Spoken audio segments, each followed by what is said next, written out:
moment of deep uncertainty for the global economy, for sustainable development, and for multilateralism. Earlier this week, a Spanish think tank reported that more than 22 million people could die all over the world by 2030 due to cuts in official development assistance. Those figures are truly horrifying and only one example of the tragic, real-world consequences of the trends we are witnessing. Yet, as we have also seen this year, when we choose cooperation over fragmentation, progress is possible. The fourth International Conference on Financing for Development held in Spain was a powerful reminder of that. There, countries endorsed the Compromiso de Sevilla and launched the Seville Platform for Action with more than 100 concrete initiatives to implement our joint commitments. Not just words and wishes, but tangible actions that will make a real difference on the ground. Among them, there are 3 initiatives led by Spain that respond to one of the great challenges of our time: debt sustainability. They are the Global Hub for Debt Swaps, the Debt Post-Close Alliance, and the Sevilla Forum on Debt.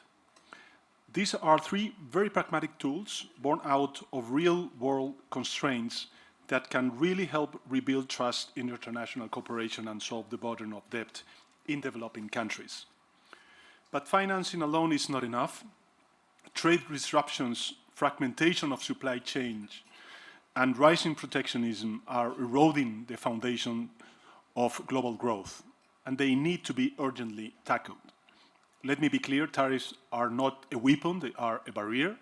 Yes, industrial overcapacity and unfair competitions are real challenges, both for advanced and developing countries, but responding to them with tariffs leads only to collective defeat.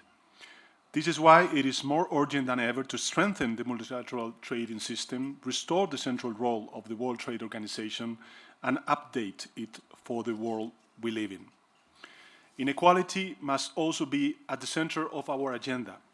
The Stiglitz report, commissioned under South Africa's G20 presidency, has delivered a stark warning. We face an inequality emergency just as severe and systemic as the climate emergency. Extreme concentration of wealth undermines growth, corrodes democratic institutions, and fuels polarization. Addressing this requires fair international taxation,